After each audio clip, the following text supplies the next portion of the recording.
This is League Unlock, and I hope everybody is feeling fantastic today. Eric and Mark hanging out with you guys as we continue with our preseason power rankings, moving over to Europe, or the LEC. We still call it the EU LCS from time to time, but now we're going to have to put a punishment whenever we call it the wrong name. Hey, if we call it the wrong name, we better be looking out. The overlords, the European champions are here. MSI champs in the building. Time to break down your power rankings for the summer split. Yeah, it is the best region in the world, so you best be getting the name right. It is the LEC, and coming in at number 10.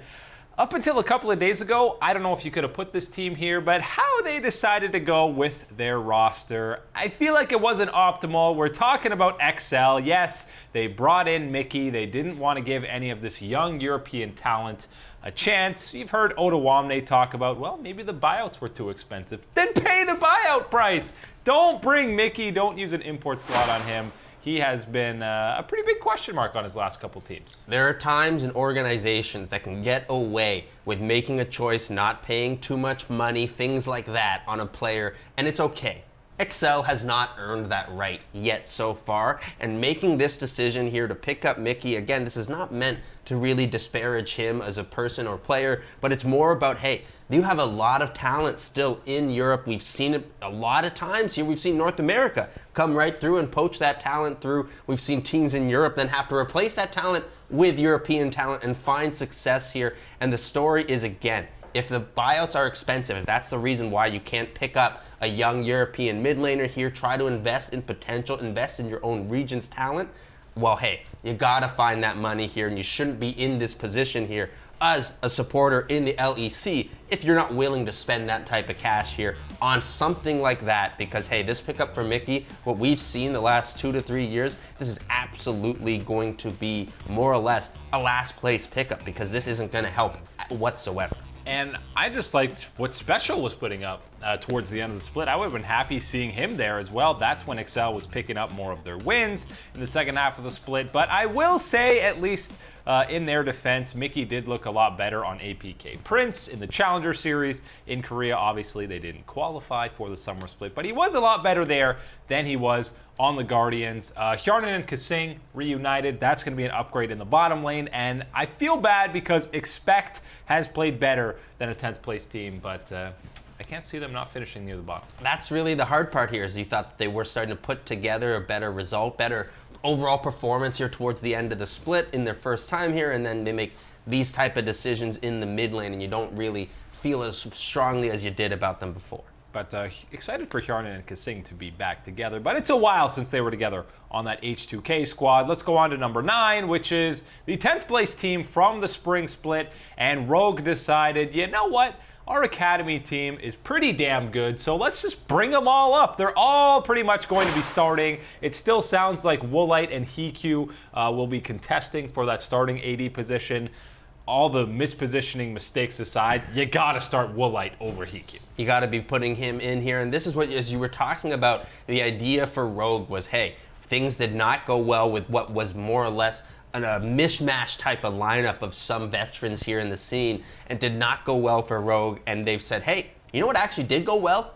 Our academy team filled with these young prospects, these type of guys. Let's bring them on up here to the main stage, see what we got, see the talent, see if any of it can translate to success at the LEC level. And I like that they're willing to take this type of risk with these boys that have proven themselves with, hey, 13-1 record in the Academy League. That is nothing to scoff at. Yeah, they completely dominated the Ultra Liga, and I mean, Woolite and Vander, they have that synergy. They've played together. Larson, I think right when this roster was announced back in spring, we knew that summer split Larson would be playing when he finished school, and he's going to be there. It's exciting to see him, as well as Inspired, who's his jungler. Again, synergy's already there. We saw Finn a little bit in the spring split, and I mean, you had all veterans. You kind of knew what you were getting with Prophet and Senkuk, so I'm excited that they have these younger players there, and they got Old Man Vander in the bottom lane to help guide them. Hey, you got to have a mentor there to hold things down, but I do like it. This young roster, hey, if you're going to be at the bottom here in the LEC standings, you want to shake things up, give a chance here on some of these young guys. Let's see what they can do. And there's a chance they end up going higher, kind of like SK did, or the Mad Lions here in spring. Number 8 is a team that looked like the second best team in Europe for the first half of the split. It's Schalke. They did make some changes, but really, it's Trick coming in. It sounds like he's going to be splitting time with the Memento and just kind of helping him with his mental boom, which we saw at the second half of the split. But overall, there were so many issues with this squad in the second half. I can't see them finding a playoff spot. I can't see them finding a playoff spot, and right now I want to bring some attention to someone we did talk about, maybe a little bit of hype in the early parts of the spring split was Abadage. I thought that he was playing well for Schalke. Well, they had early success, and then things started to really catch in. And, of course, the talk about when a young player does get kind of caught up with his performance there in that point is the talk about, hey, you've been exposed a little bit in the league. People have, tape to go back and look at what your weaknesses are, how to best exploit them, what you want to be doing, and how to take that away from you here. I think that was certainly the case that he felt in his first split here on the big main stage of the LEC, and I would look for hopefully some improvements from him because, hey, Schalke is going to need those improvements to improve their record. Yeah, and I don't think the bot lane is going to be enough to carry them into that playoff contention. Another squad that didn't make playoffs that was a super team on paper, and only Frosker and the Prophet believed that this team would not do well. It's Misfits. We got them in at number 7, and again, on paper, look at this. This team's so good. This should be a playoff team. They brought in Kire for their academy squad as well, but it sounds like he might also be there to put a little bit of pressure on Maxlor because he was definitely in a slump towards the end of spring. Yeah, and this is certainly something that is needed here. Maxlor, as we know, has proven himself to be a very strong jungler in the LEC region, but it is something where we have seen pretty much over the last year and a half now this regression of play, not able to follow through on what we know he should be able to with this Misfits team, and to help out some of the laners here that you have. We need to see a better performance from him, so I like that idea of bringing in someone else behind to put a little bit of pressure. And speaking of seeing some better performances, I think Febvin needs to do a better job at holding his own in the mid lane. He didn't do necessarily awful, I would say, but I think he was the most consistent player on this squad. Right, but this is someone that has to be in a role here that you're going up against so much talent here in the LEC. We know how strong the mid laners are. So in order to hold on and, kind of prevent the other team's mid laner from taking over so much, need Febvin to also step up his play for Misfits. I think the most disappointing part of that roster from spring was that bottom lane. We thought Hans Sama and Gorilla, that should completely smurf on the entire LEC. Wasn't the case, but they've been duo queuing a lot lately, and hopefully they've got that synergy back there. Misfits should be able to fight for a playoff spot, but they didn't do enough in spring for us to put them above that number 7 spot. Coming up after the break, it is those playoff squads, and it's the next tier or next generation. How far can they climb on this year's power rankings? Welcome back, friends. It's League Unlock. Eric and Mark hanging out with you guys as we do a little LEC ranking of the powers of these teams. We're into the top 6, the playoff squads that we believe will be there, and there's some inconsistencies on this list in terms of the teams, starting most of all with number 6. It is Vitality squeaking in to that final playoff spot, and this was a different looking squad than we probably expected to see in spring. Very different than the one we saw at Worlds 2018. We know Kabushard had an incredible split, but Jizuke and Attila, I think, for the most part, disappointed. Right, they disappointed in their performances. Given what your expectations are, what we have seen from them over the past year or so, we've known that Jizuke has really shown up as one of these mid laners that can put that pressure on in the individual 1v1 matchup, find that pressure on the side lane in a split push, but we just found him overextending, playing disrespectful so many times there and getting caught out, putting himself too far behind. And Attila specifically was someone that, hey, we knew that he wanted to play aggressive and be that type of big force ADC down in the bottom side here. And sometimes last year it was due to Jack Troll really helping facilitate him, and then, hey, whenever things went wrong with Jack Troll, went wrong with Attila as well. But this split, I think a couple times here, you could definitely put more of that blame on some of these missteps in lane on Attila. I thought he wasn't playing exactly to the level that he had shown in the past that you would have been hoping the progression would have been going to. And again, with those two underperforming, Vitality was so inconsistent in their performance that, hey, if they were the top level Vitality, I'd be wanting to put them in the top 3 type of teams. But right now, with what you can be seeing and what they've shown us for the most part consistently, it's inconsistency that they've shown. So they got to be at number 6. And up until the last couple of weeks, you were talking about them as a team right behind G2. And then the last 2 weeks, they go 1-3. They slump their way through. They get destroyed by XL, and then they get absolutely blasted by Fnatic in the playoffs. So not a great run to end their spring split. And the top side of the map, as I said, was not the issue. Mowgli and Cabochard in a lot of these games were the only win condition and the only part of the map coming out ahead. So definitely, yeah, Jizuke and Attila looking to step up here for the summer split. In at number 5, it was the surprise squad from the spring split for good reasons. SK Gaming, obviously self-made, got rookie of the split, was immediately one of the best junglers in Europe, made a fantastic debut. Crown Shot was also solid in that bottom lane, and the big change they've made comes in the top lane. It's going to be Werlib out of that starting lineup, and Sakre comes in from their academy squad, fresh off an MVP performance at EU Masters, even though they didn't win. He also got MVP of his regional league. He's one of these great carry top laners who loves to destroy that laning phase. And I'm telling you what, this is a massive type of shift here for SK, and I really like this choice here in getting someone like Sakre, who is more of a carry player, someone who wants to put that onus here of being the one with the damage, being the one with the power here, being the focal point.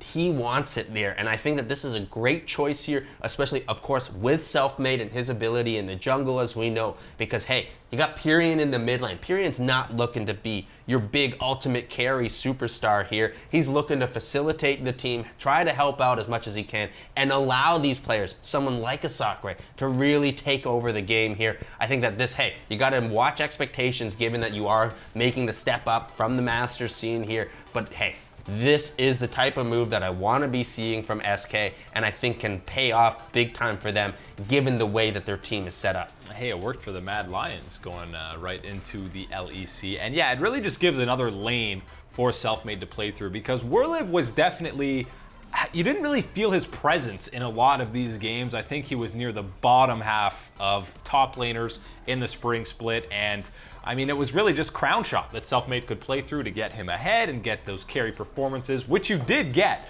for them to clinch that final playoff spot. But yeah, giving that versatility now in the top lane, I think it's only going to make SK better, and that's why we got him at number 5. Hey man, anytime that you're allowing some of your better players to try and impact the game even more, you're going to get a better result here. And in this case with SK, allowing Self-Made to have more lanes to express himself, try to get these advantages here, keep that snowball rolling.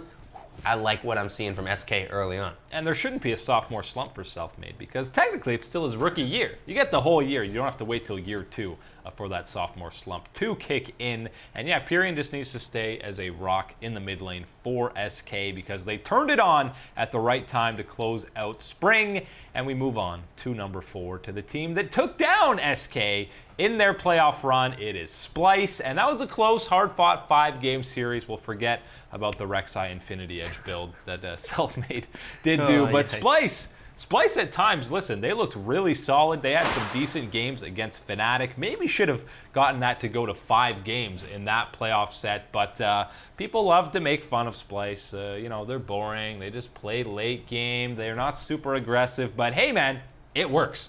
I'll tell you what, also, this Splice, yes, in comparison to the other teams in the LEC, maybe they were a little bit slow in their pace and how they did things. But compared to kind of previous iterations of Splice, this is a lot more exciting, a lot more fast-paced, and a lot of times here, what you really love to be watching here when Splice is doing their best is Kabe's performances. This is someone has stuck with this organization for such a long time. To find the success now with them here does feel really great. And of course, it's turning on a lot earlier. Times when we would see Splice find success and Kabe be the carry, be a lot of times later into the game, around like 30, 35, 40 minutes on. That's a little bit faster now with this Splice roster. And hey, it's always fun watching them go around the rift. And hey, they got my boy North Scarin down there controlling that support side. You know we got love for them and what they're going to be doing this split. Yeah, you know North Scarin's always getting a shout out and a cheer here on this show. And they might be slow at times, but someone who's not slow is Xerxes on this roster. He was one of the best junglers in the LEC. There were a lot of really good performances, which is why it was hard to fill out the All-Pro for that position this split. But his early game and Splice's early game completely runs through him, and for the most part, he delivered. Yeah, and Humanoid is another player to keep an eye on for Splice, providing another option for them to have a carry here. And he was someone that, hey, early on in the split wasn't really doing the best here in some of those matchups against some of the great LEC mid laners here. Towards the end of the split, absolutely was holding his own and finding his own advantages here. Really happy with his progression as well for Splice. Yeah, he kind of had the reversal of what Abadaga did, where he started well and then slumped. Humanoid slumped a bit and then really performed well. You forget, Selfmade stole Rookie of the Split, but Nemesis and Humanoid both had fantastic rookie debuts, and Crownshot as well. A lot of great rookie talent in EU right now. Coming up after the break, we're on to the top 3. Yeah, G2 is probably going to be number 1, but who is the second best team in Europe heading into the summer split?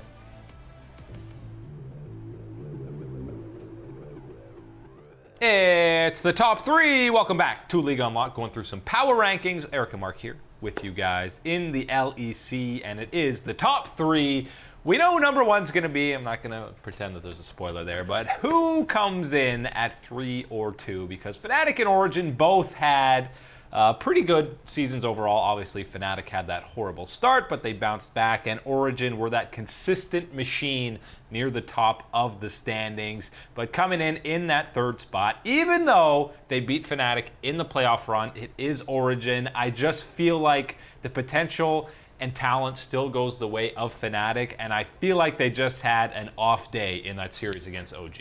Well, hey, apologies to Deficio for this one. You got to be putting the OG top 3, boys. man. It's great. Top 3 is pretty good here, but hey, when you're talking about these type of organizations here in the LEC, top 3 isn't good enough. They need that number 1 spot here. Origin has a lot of work to do to catch up to the number 1 team. A lot of work. And that's not really a story about Origin. That's more a story about the number 1 team. But let's talk about Origin here and what they were able to do. I thought a lot of the things that was done well this split for this squad you want to put back onto either Cold or Nuke Duck were really strong performers here for this Origin squad, alongside obviously a really good bottom lane here with Patrick taking over a lot of times. And hey, resurgence from Mithy making it back into the LEC region here. He's Mithy, home baby. again, and he's making it to the finals. EU Mithy is back here. Hey, sometimes we saw flashes of NA Mithy appear, and that's okay. That's a leftover symptom of TSM-itis, but we're going to be okay, and we're going to see OG play well here, I find, in the summer split. Another set of time here for these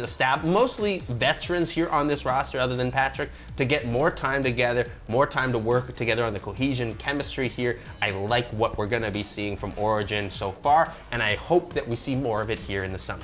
Yeah, TSM-itis is a very big issue that it takes a long time It's dangerous to be for cured EU from. players, man. Yeah, Dangerous. It cures a lot faster when you're outside of North America. Sven Skiren still suffering some effects of it on Cloud9. But Origin, yeah, I mean, Patrick, he's in a perfect situation. So much better than when he was on H2K. He's got all these veterans around him to kind of help groom him into a solid player. And you already saw him be one of the best AD carries in Europe for the entirety of that split. I think Origin, they only have the potential to go up. We could be talking about them right behind or right in that top 2 spot ahead of Fnatic. But for right now, you just feel like with how things were rolling towards the end of the split, you got to go with Fnatic. But it's very close with these two, but Fnatic does come in that 2nd spot. They went on that incredible run, and I'm still, one of the biggest surprises of the playoffs is not how quickly G2 dismantled Origin, but it's that Origin actually took down Fnatic in that semifinal bout because everything was rolling full steam ahead for them. But you got to expect when they don't have that dreadful start that they had, it'll be a much easier finish for them. That's why I feel so confident putting Fnatic at number 2 here, because hey, Origin has done a really great job in establishing themselves here in the LEC so far. But when you look at Fnatic, you look at what they were able to do, the players that they bring on this roster, and you think about what they were able to accomplish in the spring split, given the way that they started, what they had to overcome, things like that. And you do have the ability to believe in this squad, believe in this franchise, to put themselves here in this position to be an elite squad in the LEC throughout the entirety of this summer split. That's what I'm looking for here now, is the consistency that this squad was bringing towards the back half of the spring split.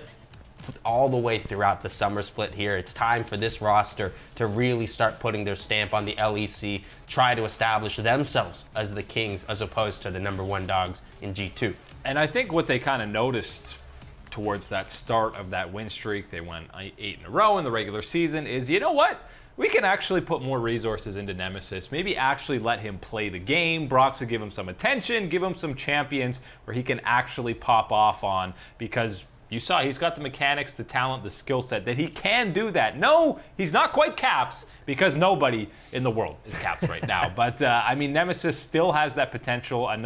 One split under his belt with this squad. The synergy is going to be much better. And you know the Fnatic boys will be hungry. And that's the exciting thing. Think back to Caps' development with Fnatic and how raw he seemed as a prospect at the time here. And then he goes off to the Worlds in 2017, gets a lot of lessons there, returns 2018, and we all know the story of what type of success that Fnatic was able to have, the year turnaround. I'm not saying that that's what's going to be going on here with Nemesis on Fnatic right now, but you can know that they are committed to developing him in the talent here, and we've seen him step up and be receptive to it. So let's see more resources here at Nemesis, more success for Fnatic in the summer split. EU mids, baby. That's what it's all about. We've come to #1, and believe it or not, it's the team that just won MSI, the first European team to win an international event since, I don't know, about Season 1, give or take, around there. But, I mean, there's no question G2's coming in at #1. They're not even #1. It's almost infinite. These guys are in a different realm than anyone else. It's not even fair.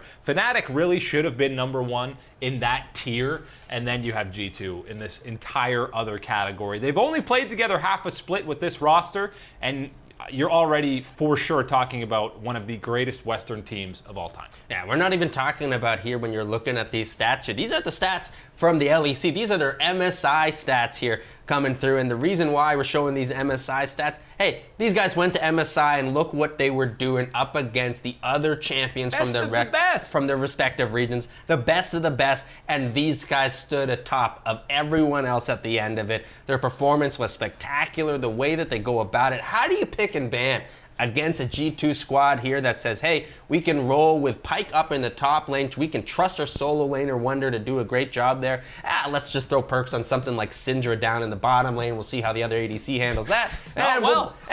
We're forgetting about Caps. Let's just put Caps on Sylas and he'll take over the game too. What do you want from this G2 roster? They are so talented. They believe in themselves. They believe in one another and their abilities, and they back each other up. This is the dream right now for Western League of Legends, and it's G2, it's Europeans, LEC champions delivering on it here for everyone in the West. Can we just say that his last 4 tournaments, Caps has gotten to the finals in every single event, won 3 of them, and won MVP in 3 out of the 4. That is an absolutely insane stretch. Hey, and man, I don't know if anyone else has been seeing it, the Mordekaiser rework coming through, and this man is already a 1v1 champion, and he is licking his chops saying, give me another chance for a title here. His first title chance, though, is going to be coming up here in the summer, looking to get another repeat with G2 eSports. Yeah, the real question is, when does G2 lose a game, if they do? Because there's a good chance we're talking about them 9-0 again. This team is all kinds